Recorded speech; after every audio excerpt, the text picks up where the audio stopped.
Om Shri Gurubhyo Namaha Harihi Om Shruti Purananam Alayam Karunalayam Namame Bhagavatpada Shankaram Lokashankaram Narayanam Namaskritya Naram Chaiva Narottamam Devim Saraswatim Vyasam Tato Jayamudirayeet Yakṣa uvāca kiṃsvidgurutaraṃ bhūmeḥ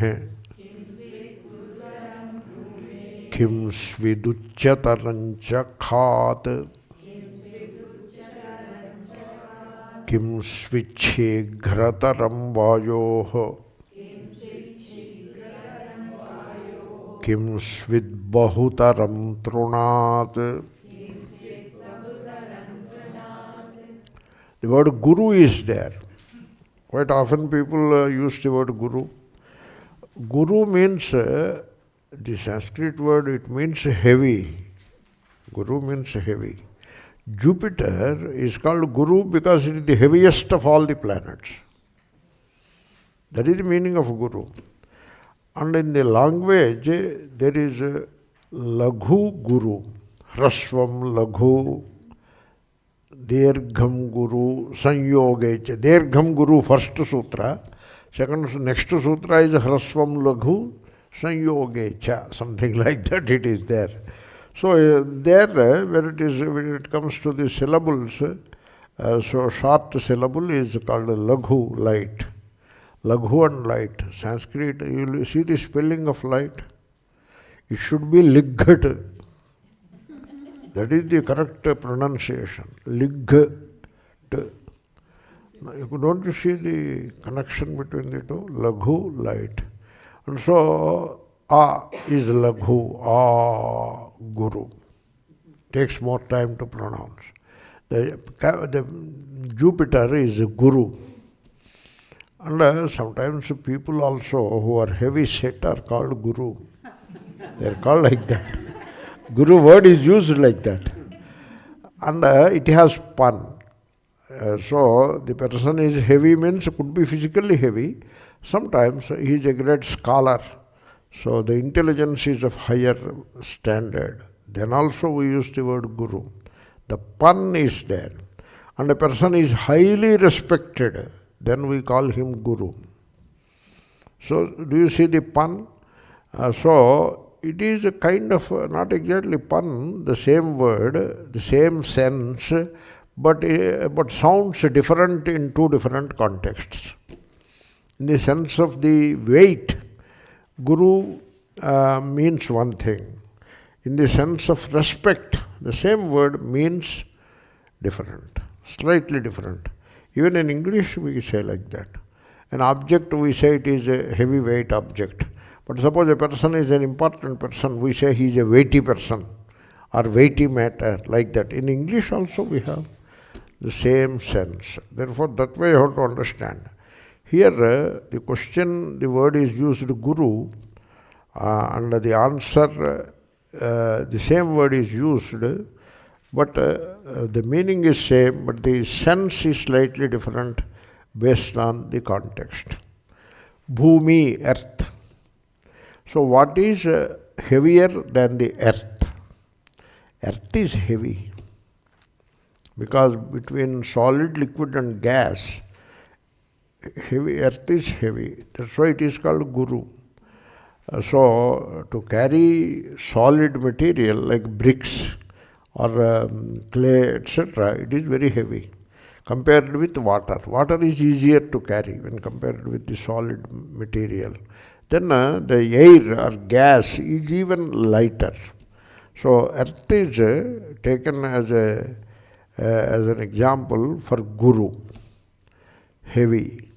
But then suppose you apply the word Guru to a person, to a gentleman, there it is not about the weight of the person, it is about the importance of the person. Okay? So in the question, the sense is weight. In the answer, the sense is importance. You got the context. So what is more heavy or heavier than the earth? That is the question. Okay? Then the answer, yudhiṣṭhira uvāca, mātā gurutarā bhūmeḥ. Mother is heavier than the earth. Now the word heavy is not the same sense. The sense changed. Mātā is more important than the earth. There are a few more nuances in that. Bhūmeḥ is a strilinga shabda.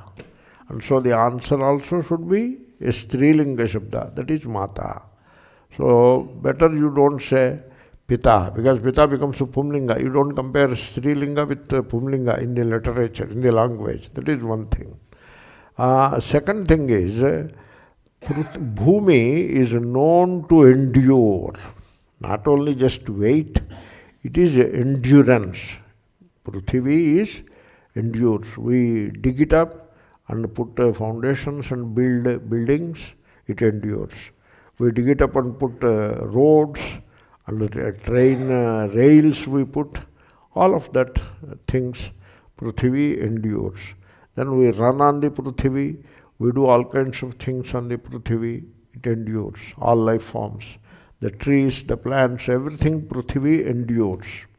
That is the quality of Prithvi. The same quality is reflected in the mother also. That is the comparison. Therefore, mother is heavier than Prithvi. That is the answer. Well, very well answered. Okay? So, there is a song in Telugu. Some of the Telugu people will be knowing it. A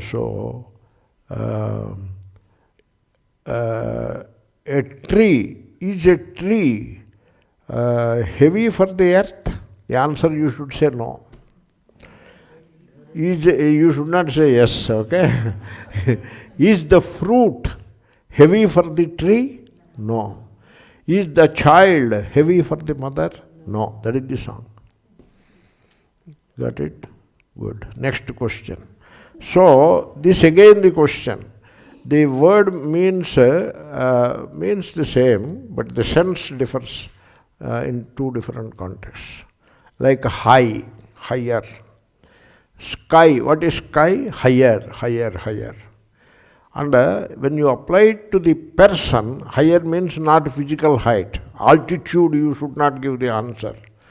In the case of sky, it is altitude. But when it comes to the person, it is not altitude. He is a 10-footer or 7-footer, that is not the point. The point is higher in reverence, respect that he deserves, and in glory, in adoration, higher. That is the idea. So the word is high, but has two different senses in two different contexts. Like the building is high. His status is high. Is it not different? The word is same, but the sense is different. Meaning is also same, but sense is different. So you cannot call it pun. So in English, every language it is like that. Now the question is, what is higher than the sky? Kha is the sky. So what is higher than the sky? So answer, khātpitoccatarastathā. Tatha means in the same way, means the kind of reverence shown to mother. A similar reverence is shown to father also. That is the meaning of tatha, in the same way. So father is higher than the sky. Sense is different. Okay, you got it. So people should have love and respect for the parents. Generally, we should not try to find fault with the parents. Also, we should not put logic, use logic and rational thinking to assess the parents' behavior or request or whatever. You should not do that. Suppose you have to purchase gold for yourself. You apply logical thinking. What will I do with gold? I don't need gold for me. What will I do with gold? I need not purchase any gold for myself. In fact, I have to shed some gold which I already have. That is how you have to look at yourself. But suppose mother asks for some gold. You should not ask, what will you do with gold and all that. You should immediately rush to the market, purchase the gold and give to the mother. Same way. Similarly, with the father also. Suppose father asks for some new fashionable shirt or whatever, some clothing. If it is for you, you have to, why I have so many dresses, I don't need one more dress, and what will I do with fashion and all that. So you should deny to yourself. You should not sanction to yourself. But if the same demand comes from the father, generally father doesn't ask for a dress, but I am giving an example which came to my mind at once. Father may ask for something else.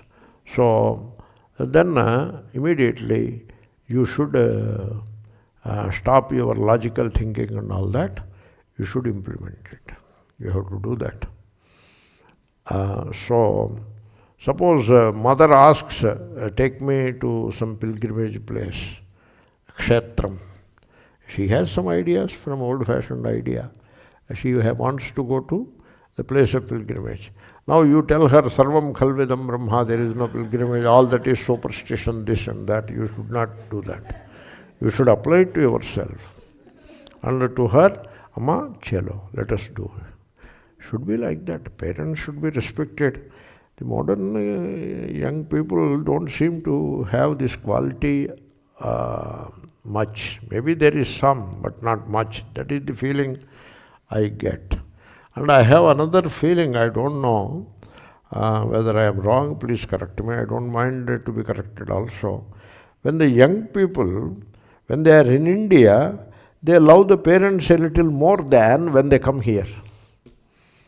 Once they come here, I think here they become more selfish. If the same people remain in India, doing the same kind of job, etc., with family, with wife, children, etc., they remain in India, suppose, they seem to be less selfish, but by the time they come here, they become more selfish. Am I wrong in my observation? Maybe. Maybe I should not make such a generalization. And there are exceptions this side, that side also. Anyway, I spoke something of something which was in my head. Please excuse me for that. So the point that I am trying to make is, people should not become too individualistic. They have to put aside their sense of the individuality, personal right, freedom, independence, all these ideas they should put aside and try to serve the parents. They should do that. That is all that I wanted to say. Then, next question. Kiṃsvicchīghrataraṃ vāyoḥ. That is the question. What is it that is faster than wind? The idea is wind moves across with a terrific speed. The wind speed can be calculated, something like they calculate, when the hurricane comes, they calculate. So, generally, a very mild hurricane will be 30 miles per hour speed of the wind. But a severe hurricane can have 100 or even 120 miles per hour speed. These are the numbers that I remember. Am I saying right? Therefore, wind, take the higher number. So, in a given hurricane, the wind velocity is 150 miles per hour. That is the speed that the wind can get. It is considered very high. In those days, human being used to run 5 miles per hour. That is the speed. Horse is better than human being in running. So that will be 10 miles per hour. Then came the steam engine, the most wonderful discovery of the Industrial Revolution. And that was 40 miles per hour. That is a great discovery. And then came the aeroplane, which has a much better velocity. And to begin with, in those days, 400 miles per hour. That was the speed. Now now I think more or less we are there. I mean, now the jet flights, etc., they travel with a speed of 500 miles per hour. 500 or 550, not more than that. So, this is how the speeds are. So, wind speed 150 miles per hour, we can say. And what is faster than the wind? So, manaha, the mind. So, the answer, yudhiṣṭhirataram vātāt. So, mind is faster than the wind. It is said like that. That is a poetic expression. Mind is faster than the wind. Mind is not a physical thing. It is very subtle. Still physical, but very subtle. Whereas wind is still physical. There is a weight for the wind. You can collect the wind. You can compress it. You can expand it. You can weigh it. You can do this and that. All those things. But mind is not physical in that sense. Okay? Then it is said like that. The idea is, suppose wind begins here. To go to New York, the wind will take a day or two. The monsoon winds, they start in South Africa, Cape Town, in that area. They cross the ocean, the Arabian Sea and all that. They arrive on the coast of Kerala in 2 or 3 days, time they take. So they monitor the progress of the monsoon over the oceans and all that. So that is the kind of time that the wind takes to cover distances. Whereas while sitting here, I can think of New York, and so the mind is already in New York within a fraction of a second. That is the speed of the mind. Therefore, obviously, mind is much speedier than the wind. Okay?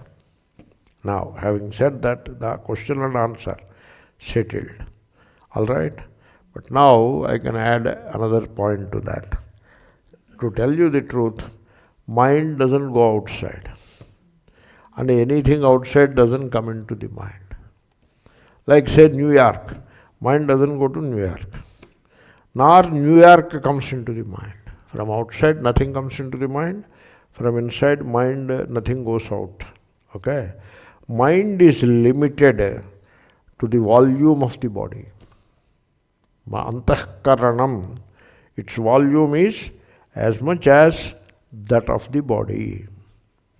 Okay, for example, some fly sits on the back. I know it through sense of touch. That is mind. Mind knows it. Therefore, mind is from toes to the head, it is everywhere. But then when I think of New York, did mind go to New York? No. Did New York come to the mind? No. Then what happened? While remaining within the body, the mind acquires the shape of New York, only that much. Mind modification, manovrutti. Mind acquires that shape. That is all. So, going and coming is not there. This is said so that the thought happens so quickly and thought changes from one to the other so quickly that it is said that manovagaha, the speed of the wind, mind is the highest. That is said like that. It is a kind of a poetic convention. And Mahabharata is also a poem. It is a great poem. Good. Then finally, kiṃsvidbahutaraṃ tṛṇāt. Tṛṇā is the lawn, lawn, that is the tṛṇā. In the lawn, the grass, they are not separate from each other. They are intertwined. And it spreads, the grass, it spreads horizontally, it spreads. Like Indian grass you take. Don't take American grass. American grass is just like everything in America is big. Similarly, American grass is also big. It grows fast, it grows higher. Whereas Indian grass, it doesn't cover the lawn so thick. It is a bit looser. Not looser, it's a bit more loose than the American grass, right? Maybe they don't put fertilizer and all that, whatever be the reason. And the texture, the way, the shape was also different. And the Indian grass, American grass grows vertically, whereas Indian grass grows horizontally. And so it starts at one point and starts growing, and covers a large area. And still it is growing. It is one more sprout is coming and pushing in that direction. Another sprout, another side, a sprout comes and pushing in the other direction. So this is how the tṛṇāt, the grass, is always going and spreading in multiple directions, spreading its tentacles, if I may say so, in multiple directions. That is the tṛṇāt. What is it with the same character superior to the tṛṇāt? That is the question. Okay? So the answer is chinta. This chinta means worry. Chinta means worry. People start worrying. And the worry, they will be worrying about one thing, and then they will worry about something else, and about something else, like that they will be worrying. Like suppose you are sitting here, I and you don't mind, okay? So you are sitting here, your son is say in Chicago University. Now suddenly it occurs to you, this is 7 o'clock, where is my son now? Maybe he is reading in his room, or may not be so. He may be out along with friends running here and there. Or maybe he doesn't stop with running here and there, he will be doing some other mischief also. Like that, it goes in multiple directions like grass spreads. Like that, the worry, it spreads. Then, if son is like that, what about daughter? So it spreads from son to daughter. Like that, the worry, it spreads in multiple directions in the mind, in the people's mind. And so that is how people live in worry. Worry, chinta. The dhatu is a chit. Okay, chiti saujñāne, that is the dhatu. E is idvarna, take it out. Chit, you are left with the chit. Then pratyaya comes. So akara comes and then top, dop, chap, one of them comes and becomes chita. Means the pyre, the cremation pyre, the fire, otherwise fire, that burns the body of a dead, when a person is dead. Chita burns the body. Whereas chit, put a upadhanakara comes. It becomes a chint and then chinta. It is said, chita burns the person only when the person is dead. Whereas chinta burns the person as long as the person lives. That is the worry. Worry is like fire. A fire inside fire is burning and the person is feverish because of worry. What is this worry? You see, there is a problem. Okay? Now, the problem becomes difficult to solve. If you allow the problem to take root in the mind. So, you have to pay attention in the very first instance itself, when the problem is slowly germinating, like that tṛṇāt, the grass, it is spreading. Similarly, the problem appears in the mind, and then it starts germinating in the mind, and then gets fixed in the mind, and then it starts spreading in the mind, and now the problem has taken root in the mind. Now you cannot solve it. The problem becomes permanent. This is how, for the parents, son is a problem, daughter is a problem, everything is a problem. Like parents worry about their sons and daughters. So, Swamiji, bless my son. I am worried about him. Why should you be worried? He looks very he looks very well dressed and very active and energetic. Why should you worry about him? No, he is not getting married. Why should he get married? He can live like that, you know. When he gets married, he gets married. Why should you worry about it? That means already his marriage has acquired the shape of a problem in a small way, and took roots in the mind, and now it has spread into a problem that you cannot solve. How are you going to solve the marriage of the son? It cannot be solved. You cannot solve it. You can only do one thing, that is worry about it. That is all. You cannot solve it. At least when you cannot solve it, you should stop worrying about it.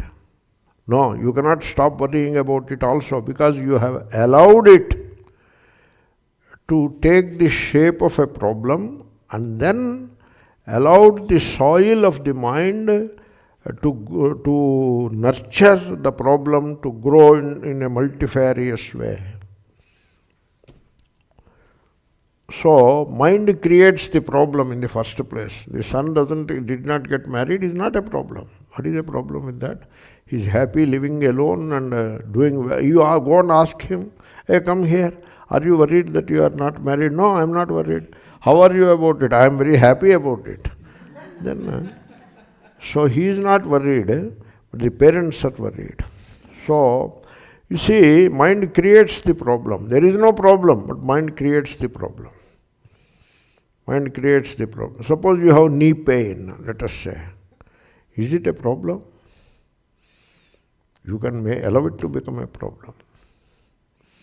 But the knees have worked well all these years, for 70 or more years they have worked well. Some wear and tear is there for every blessed thing in this world. And therefore you have to apply some ointment, and you have to change the lifestyle a little. Maybe you have to hold a stick in the hand and take support. Or maybe you can put a brace around it. And so you may have to do something about it. You do it. Why should you allow it to become a problem in the mind? You should not allow. People should learn. So the mind creates the problem. Knee doesn't create the problem. It is the mind which creates the problem. Knee has a reaction. When you push it, it reacts. According to its present condition, it throws up a little pain. That is all the knee is doing. It is crying for attention, and it is telling, you put some anti-inflammatory molecule inside so that it remains in good shape. That is all it is asking for. It is not telling, I am here, I am the problem. Knee is never the problem. It is the mind which is the problem. And then mind creates the problem, and then mind becomes the soil in which the problem takes root, and then it becomes the soil in which the problem which has taken root spreads its tentacles like the Indian grass. That is the chinta. That is how worry. And also I tell you, once a problem is well established in the mind, it is very difficult to root it out. It is now established in the mind, and so the person constantly worries about it. So worry becomes a part of his consciousness, and so that worry is like fire, like they bake the clay pots, etc. They bake the pots. How do they bake? They arrange in an order and put a husk all around and put fire to the husk. The husk fire, it doesn't burn all in one go. It burns over a period of 1 week. The husk fire. So the chinta, the worry in the mind is like the burning of the husk to bake parts, etc. Parts, bricks. Brick kiln, K-I-L-N. What they call it? Kiln. The brick kiln. What is the fuel? Husk.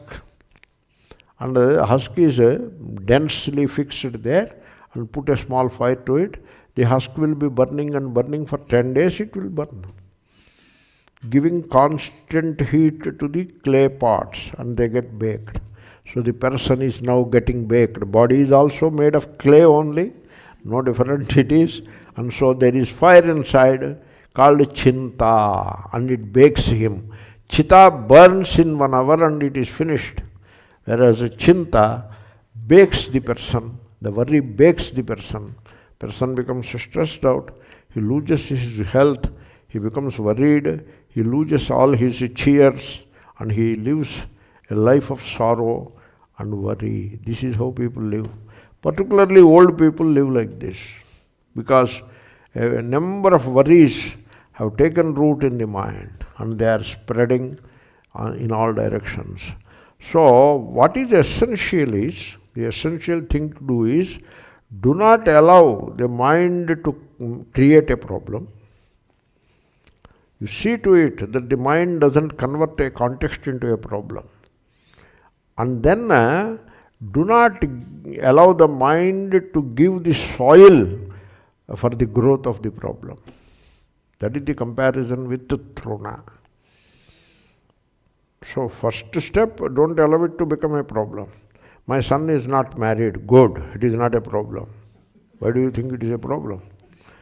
No, it is a problem. I wanted to see my grandson, and Vamsha Vruddhi has to happen, the family lineage, this and that. It is a problem. Then at least don't give soil in the mind for the problem to take root and spread further. At some point, you have to block it. You see, what is worry? Chinta. What is chinta? When the mind goes over and over and over a problem constantly and gets concerned non-stop, ceaselessly concerned, doesn't cease, doesn't stop, gets concerned with the problem. That is what we call worry, right? Therefore, how to get rid of worry? First of all, it is important for the mind not to give the soil for the problem to take root. Why I am harping on soil? Because tṛṇāt example. The soil provides the nutrition for the tṛṇāt to spread. Mind provides the nutrition, the strength for the problem to take root and spread. This is how people live, particularly elderly people. That's why you look at the old people, there is no joy in their faces. Don't you see that? They are with long drawn faces, etc. No joy, because many worries are sitting inside, baking the guy. Look at the young people, there is vitality, there is life, there is happiness, cheer in their faces. What is the difference? They too have problems. The youngsters have problems. They have problems in the college. They compare with their colleagues and there is peer pressure, etc. They say they have to finish the homework and then they have to write the exam and get good marks, good grades in the semester exam. They have terrific problems. The burden that they have, you cannot imagine. I have noticed when I was in San Francisco, I was interacting with a young man who is going through a semester in Stanford University. One semester, one topic he took, and he is studying it and he has to write the exam. 5 months. You believe me, he did not sleep properly even one day in those 5 months. Because the university, its standard is so high and the students have to work so hard to rise to the occasion, to reach anywhere near the acceptable standard. The students have to work so hard. He doesn't eat properly, he doesn't sleep properly, constantly struggling with the syllabus, and came out successfully. Indian students do that. Back in India, in intermediate, etc., they do that. And that is how they get a seat into IIT. Therefore, they too have myriad problems. But somehow, they are able to overcome the problem. They don't allow the problems to settle down and convert it into worry. Whereas the same situation with the elderly people, really speaking, elderly people have less problems compared with the youngsters. But they allow the problems to take root in the soil of the mind, and therefore they remain with a variety of worries. So, you see, the mind of the elderly people, it wants to be occupied with something or the other. It doesn't keep quiet. It is always occupied with something or the other. And then when it is occupied, So the things with which it is occupied, they become problems, and then soon they become worries. Like a mother worrying about her children. Why she worries about her children? Because her mind is constantly occupied about thinking about the children. Occupied with thinking about the children. As you go on thinking about the children, you created a problem, and then you created a worry, and you allowed the mind to become a very fertile ground for the worry to spread. What about the children? They are doing fine. What is fine? There is no definition for fine. There is no definition. You see, a father wanted his son to become a doctor. He himself is a doctor. He wanted his son to become a doctor. You know what his son became? He became a music guy, a guitar. And now what he is doing, he works in the night time only. He is in New Orleans. And he sings the guitar in the night time in a big club there. His duty starts at night 10 and ends at 2. And he makes good money. And he is happy. He is happy.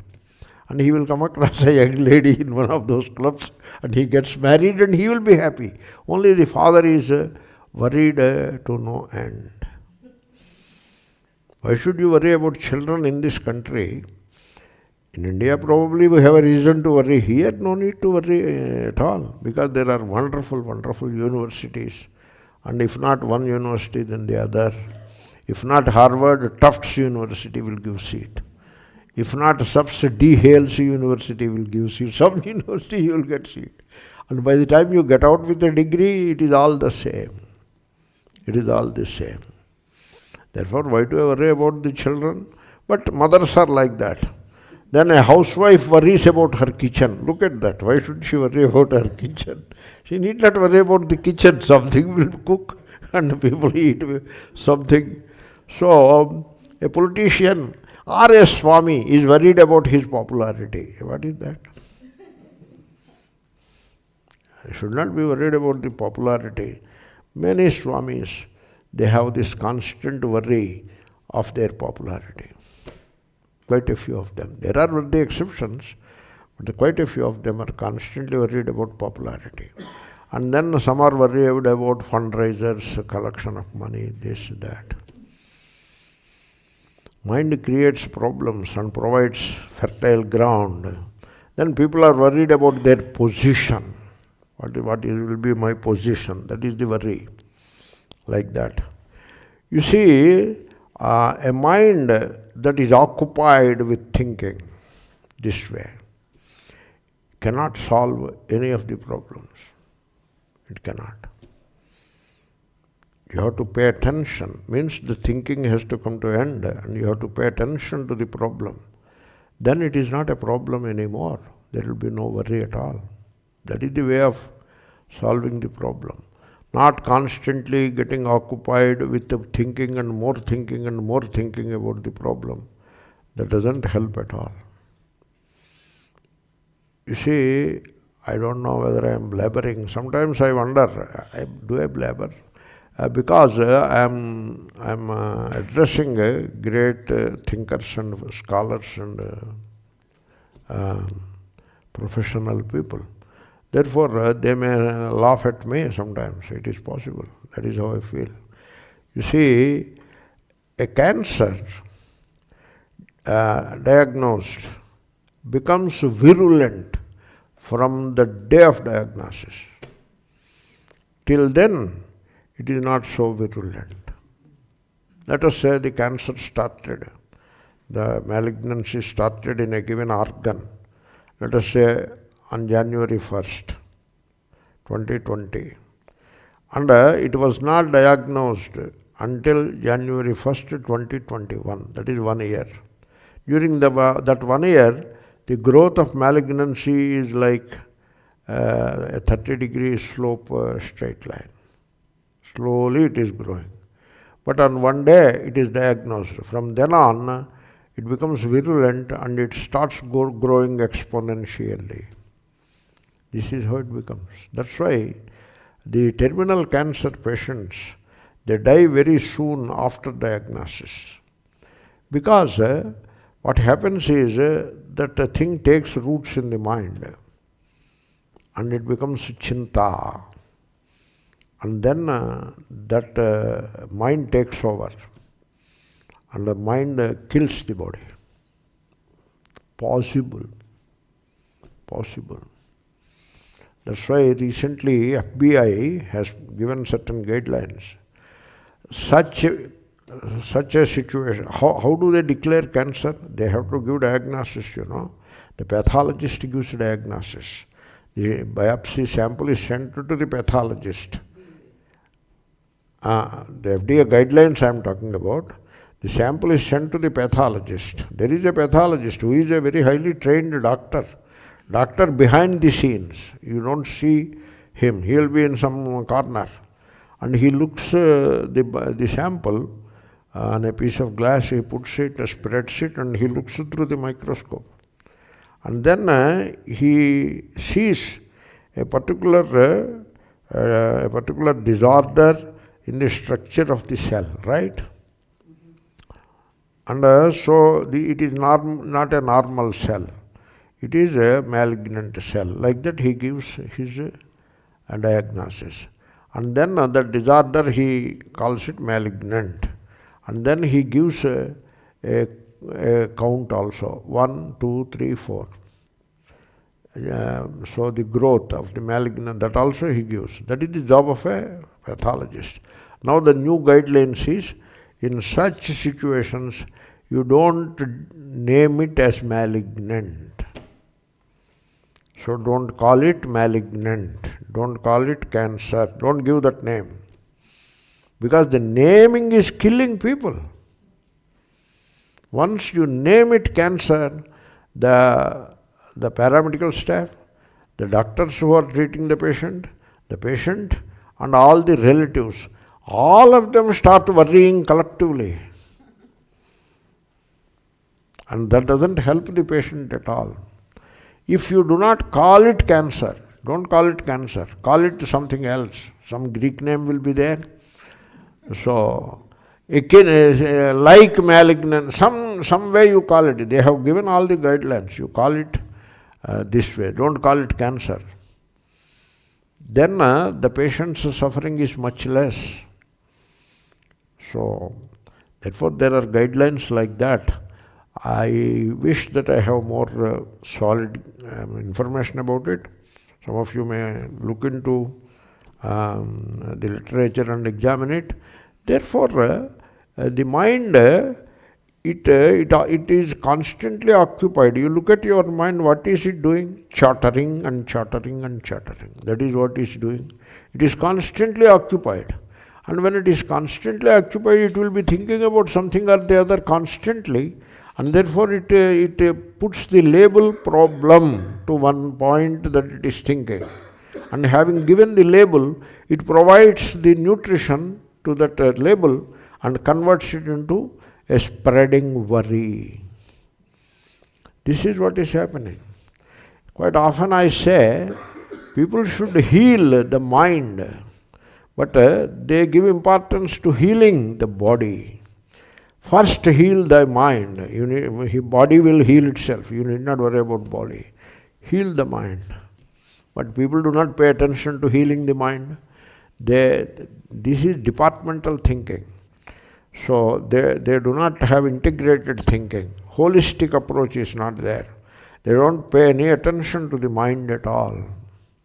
All the attention is paid to the body only. No attention to the mind. Mind is totally ignored, as if it is not a parameter in the whole scheme, as if. And so mind is ignored, and all attention is paid to the body. That's why you cannot solve any problem with any problem. Therefore, you heal thy mind first, then the body follows suit. So, therefore, you see, as long as the mind is occupied, means it is thinking and thinking. About what? About something or the other, some problem or the other. so long that mind cannot solve any problem. You will never be able to solve any problem. The problems are like festering wounds. They are not solved. How to solve the problem? When the mind is unoccupied. It is unoccupied. Means it is more or less silent, quiet. Then there can be attention. And in the light of that attention, there is a possibility of understanding the problem. Therefore, you give a fresh look to the problem. Look at the problem freshly by keeping the mind quiet, pay attention. Then gradually the problem will yield and some solution you will be able to find. Or even it is not a problem. You discover that it is not a problem. There is nothing to be done about it. That's it. Shall I give you an example? Suddenly I remembered, earlier I told this, again I am telling because it fits into the topic. I went to a town called Kovur, where I took some classes in those days. A family came to me. They are worried. What is the worry? One guru told them that you won't go to heaven after death. They are middle-aged. Why should you bother about heaven and all that? Why so? Because they don't have children. No children, okay, for whatever reason. So they asked my opinion. Why do you worry about heaven? So you can still go to heaven, nothing to do with children. But the Guru told that you should have children. Life without children is no life at all. You understand this social thing in India? Somebody has to perform the obsequies, then only he will go to heaven. If children are not there, who will do the pitrukarma? This kind of worry some Guru has put in their head. Not only that, not having children is a stigma, you know. In Orthodox circles, it is a stigma. And so the couple were worried. How long were you worried? For 10 years they were worried. And they sat with me for half an hour. And then somehow they started looking at the problem with a fresh outlook. And then I said, you think about it only, I say. They thought about it. Again, next day they came. Their problem is solved. Now they don't have a problem. Because I told them, all these children are our children only. What is this me and mine syndrome? All the children are our children. I am not suggesting to adopt a child and all that. That is another problem. You will have another kind of worry. That is not what I am suggesting. All children are my children. Like, you got the point? Therefore, so you change it the way you stop worrying about the thing, stop thinking about the thing, and pay a fresh look, pay attention, have a fresh look at the problem, and now the problem is solved. To make a long story short, they lived happily after that. For many years they lived happily. Now also they may be around, I did not meet them recently. Therefore, as long as the mind is occupied, you will not be able to solve any problem. And the worry continues. So observe your mind. You try to notice your mind and you will see how restless it is. You can notice it yourself, how restless it has become. In the name of modernity and all that, the mind has become very restless and always occupied with something or the other. Always occupied. It is nothing to do about sannyasis or grahasthas. It is a problem is same. It is a human being problem. So, therefore, you see, always occupied, worried. What somebody said yesterday, that is one worry. Why do you worry? Somebody said something. Bless the person. So, with what you are going to tomorrow, another worry. Therefore, you ask your question, is there a moment when your mind is not occupied at all? People have to think about it. So, I'm not talking of a stagnant mind, a blank mind. Means the person doesn't have any thinking, any capacity to think, mentally handicapped. That is not what I am talking. Don't misunderstand me. Mentally handicapped is a category.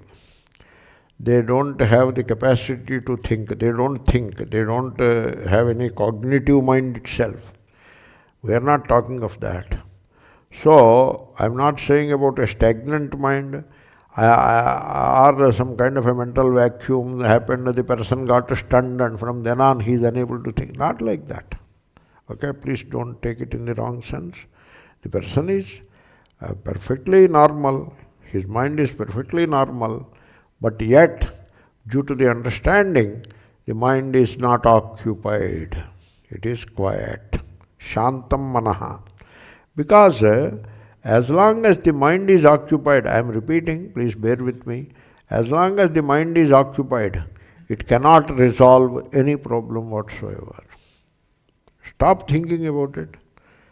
Leave it alone. Then it will be resolved in one way or the other. Okay? Therefore, otherwise what happens? The mind remains occupied with the problem. And hence, it will not be able to solve the problem. Because there is no chance of paying attention to the problem. And therefore, the people remain worrying. Therefore, conclusively, only a mind that is not occupied and therefore fresh can tackle a problem and also can resolve a problem. Okay? So, the chinta, the worry, is the fire that is burning from within. And it is spreading its tentacles like the grass. That is the answer. Okay? Let us finish that verse. Yudhiṣṭhira uvāca mātā gurutarā bhūmeḥ khātpitoccatarastathā kiṃsviduccataraṃ vātāt cinta bahutari tṛṇāt. Yakṣa uvāca kiṃsviduccataraṃ nimishati kiṃsvidgurutaraṃ chopati kasya svidhrudayam nasti kiṃsvidvegena vardhate. These are general knowledge questions. Poetry of riddles, means tricky questions. It is not about Vedanta all the time. You see, I was eating food in Selosburg. A young girl, 10 years old, came to me. Swami, I will ask you a question, will you answer? You please try me. She said, what is a nut which is not a nut? I always remember this question. I could not answer. I struggled all my time. I could not answer. Then I surrendered to that girl. Please tell me, what is it? Donut. Can you believe it? That is the question. So, very interesting question. So, some of these questions are like that. Don't expect everything will be Vedanta or whatever. So, first question is, what is it that doesn't close the eyes while sleeping deeply? Doesn't close the eyes, sleeps happily. Like that. What is it? That is the question. Okay, the answer. Yudhiṣṭhira uvāca matsya supto na nimishati. That is the answer. It is the fish.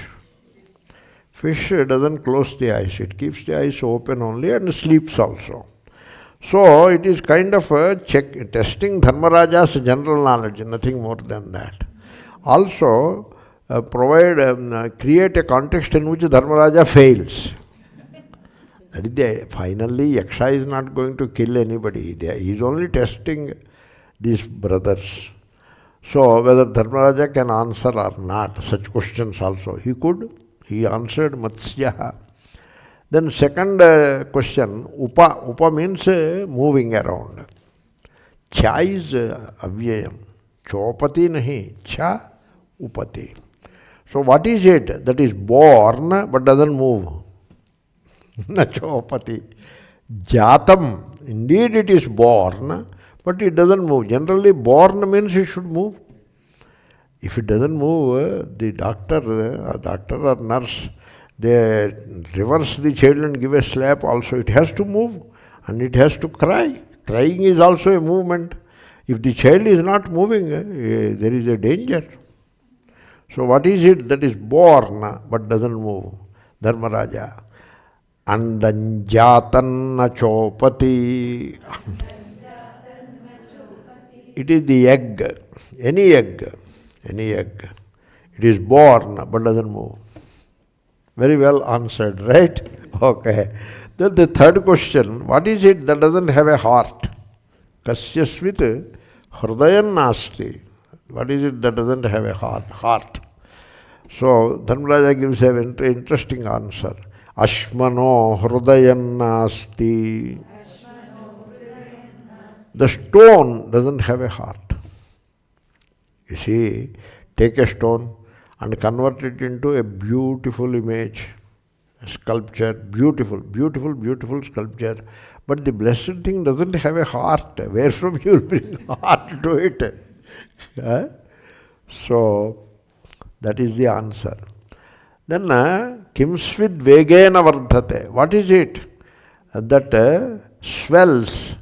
Vega is impetus, with its own impetus. What is it that swells with its own impetus? It is not that something is there, something from outside comes and falls into it and then it swells. No. It swells with its own speed or impetus. What is it? Answer. Nadi vegena vardhate.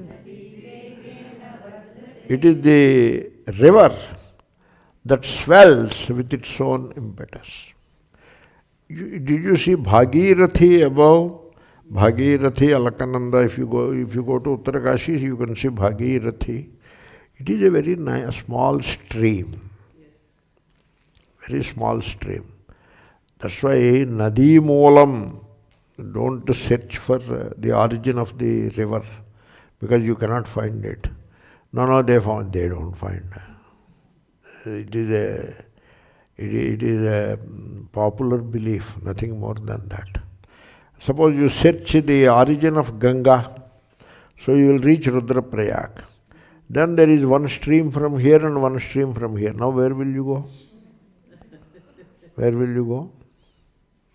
Suppose you go this side, then what will you do about this stream? You missed already, the game is already lost. Okay? Suppose you take Bhagirathi, this stream you take. We call it Bhagirathi, not that it is Bhagirathi. It is a creek. It is a Kondakalava, a body of water flowing in the mountains. So it is coming. You go up and up. Uttarakashi will come. You go further up. Then suddenly there are 2 or 3 streams become Bhagirathi. Now where will you go now? You cannot find the origin of a river. That is the rule. But what you do is, popular belief is there, therefore out of those 3, drop these 2 and go. And finally you reach the mouth of a glacier. And that is the, what they call it, Gomukha. Gangotri also nothing happens. You go beyond Gangotri, then one stream you hold on to, one stream. Already you have given up at least 24 big streams. Important streams, 24 of them you have ignored and put them aside. And hold on to one stream, which is no bigger than any one of those streams that you have given up. And that stream is coming out of a glacier. And the glacier, it will have an arc shape. That is how the ice melts. If you have this arc shape in Argentina or Patagonia or in Alaska, the glacier, then you call it arc-shaped glacier. But when you go to Himalayas, you call it Gomukha. You call it Gomukha. It is not Gomukha. Gomukha means the mouth of the cow. It is not mouth of the cow. It is an arc that formed in the glacier, like it happens all over the world in glaciers, because the ice melts differentially. It doesn't melt equally everywhere. If it melts equally, it should be flat. It melts differentially due to difference in pressures and whatever reason, and therefore an arc is formed. The arc can collapse also. So it is coming from there, and therefore somebody visualizes it as Gomukha. That becomes a popular belief. This I can tell only in Phoenix. If I tell it in Hrishikesh, they will lift me and throw into Ganga. In Phoenix I can take the risk and tell this. Therefore this is all Namakaranam. Nothing but Namakaranam. So, therefore, that's why it is advised, don't search for the origin of a river. You should not search for the origin of a river. What is wrong with it? Nothing wrong. You will never reach the answer. You will never get the answer. You have to satisfy yourself that this is the origin. Same is the case with Godavari. You go back. So now if you go to Bhadrachalam, Godavari from Rajahmundry, suppose you come to Rajahmundry, it is 7 pieces it has become. Which piece you will take? So go to Bhadrachalam, there are 2 pieces. One is called Shabari, other is called Goda. So which piece you will pursue? If you take Goda and go up and up and up, and go on dismissing multiple other sources, you arrive at Nasika Triyambak. There one small stream is there. This is the origin of Godavari. Like that we have to make a consensus, arrive at a consensus and make it the origin of the Godavari. It is not the origin of the Godavari. 10,000 streams like that together make some small part of Godavari. Therefore, Nadi Moolam, you do not search for the Nadi Moolam. That is an advice. I took a digression. But anyway, Nadi is like that. As it goes on and on and on, it will be growing in size. So that is how Nadi happens. Very good. That question, that verse is over. Next verse. Yakṣa uvāca kiṃsvidbahutaraṃ mitram kiṃsvidgurutaraṃ āturasya ca kiṃmitram kiṃsvidmitram marishyataha. This is a good question, a common sense question, useful question. We will discuss it. You see, there are a few questions here. There are 2 types of people who come to Vedanta. Very true. One, those who are spiritually inclined and naturally gravitate towards Vedanta. There is one set of people. Second, those who are driven to Vedanta out of misery, accidentally stumble upon it and upon doing so realize its greatness as the most valuable and essential teaching in life. You got the point? Shall I tell you the answer? The first category doesn't exist. Only second category exists. People never learn from pleasure. They learn only from pain, if at all. People may not learn from pain also, but people learn from pain, some, and they come to study Vedanta, etc. That is the truth. All the brahmacharis, sannyasis of Rishikesh conform to this formula which I told. Okay? Dukkham, sorrow in life, drives people to examine life. That is the beginning of the study of Vedanta. Vedanta is not studying a book. You may find some of these people who go to arts college. In the university there is science college, arts college. Who will go to arts college, you tell me? Those who do not get seat in the science college go to arts college, right? And in the arts college, there are various departments. And philosophy, there is a department. Who will go to philosophy department? Nobody will go. But still, those who could not get a seat in various other more preferred branches, They filtered out, they arrive at philosophy. And having come to philosophy, who will take Indian philosophy, Western? Who will take Indian philosophy? Nobody will take. They all go to Western philosophy only. A few people who don't have seat in Western philosophy come to Indian philosophy. And within Indian philosophy, who will take Advaita? Nobody will take. Some filtered out people, 2-3 people take Advaita. And they study Advaita, write an exam, pass the exam and get some job somewhere. They are not real students of Vedanta. That is a profession. You and I did not come to Vedanta that way.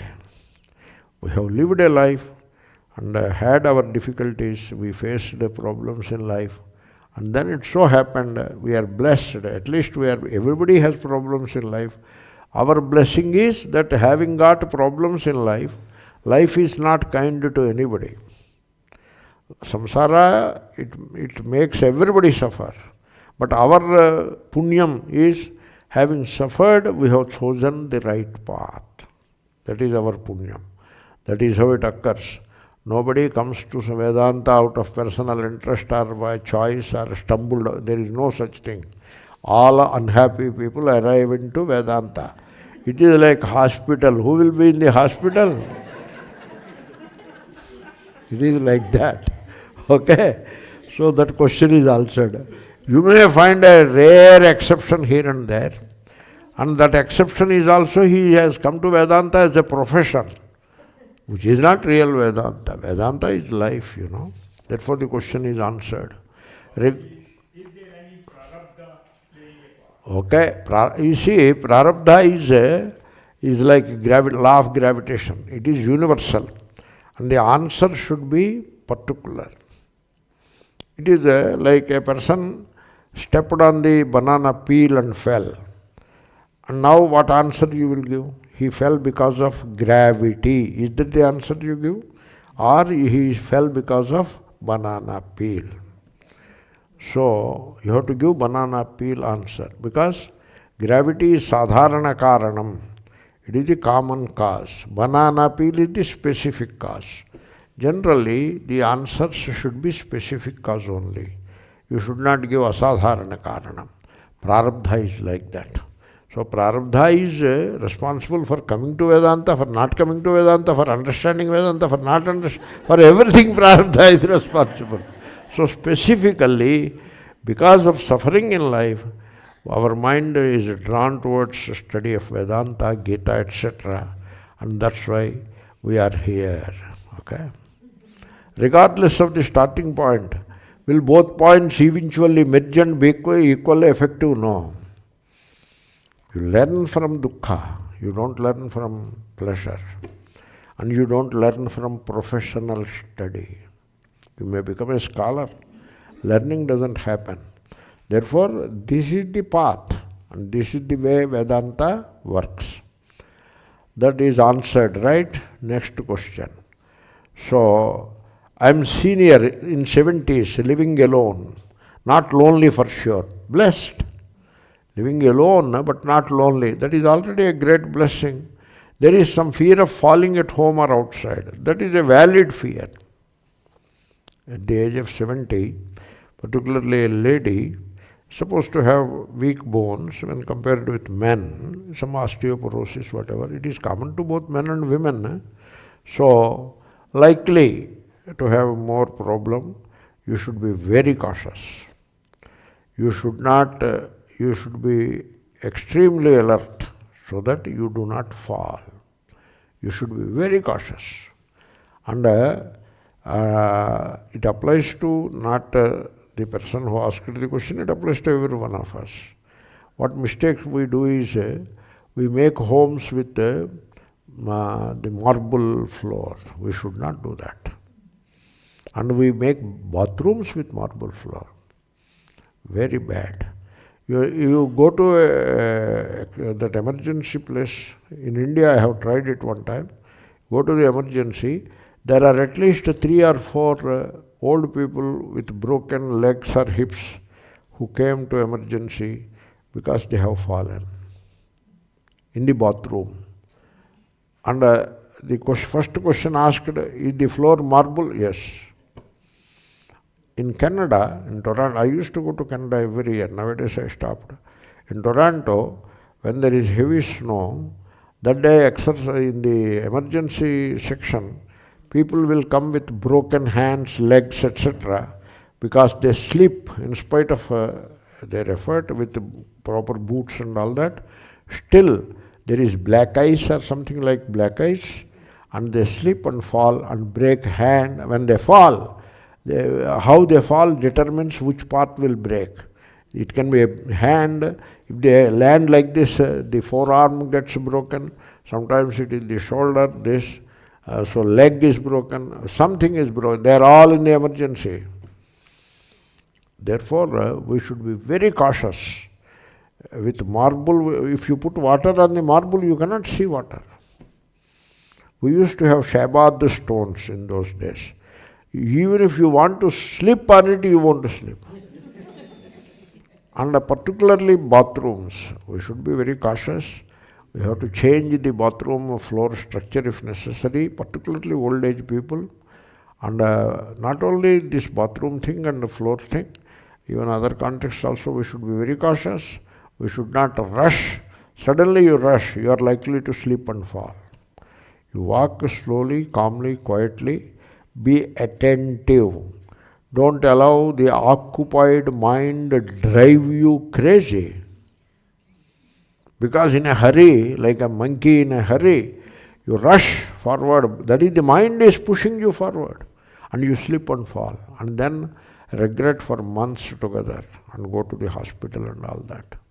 I myself fell a few times like that. I have learnt the bitter lesson, but I did not break anything because due to some exercise or whatever reason, the bone did not break. Otherwise, I could have broken also. So I have to be doubly cautious. You should not allow yourself to fall. Okay? So take all the precautions. How to deal with it, that's why I have explained.